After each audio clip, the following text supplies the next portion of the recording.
Where are you going to work now this morning? At Gunther International. What was it? At Gunther International. Oh, Gunther International. Well, very good. And this is Steve's new pickup. It's a Ford, and it's really nice. What year is it? 89. 89. How about that? Come over this side. Great. On this side, maybe. Well, Steve, thank you for the good time we've had here. Thanks for calling. It's been great, and Okay. we'll Who wants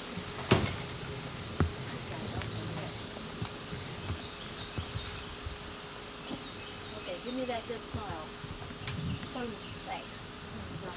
Okay. You could see him okay, rising Steve. up. Bye-bye. Bye. Oh, I should have. I wish I would have. Didn't think of it.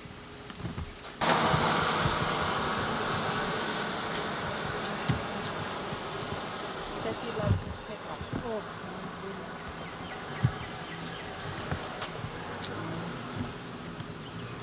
he loves his pickup. You see, because when he got back here and Dick bought that Tempo, he got our old family station wagon, and he didn't like running around with it. What are you doing?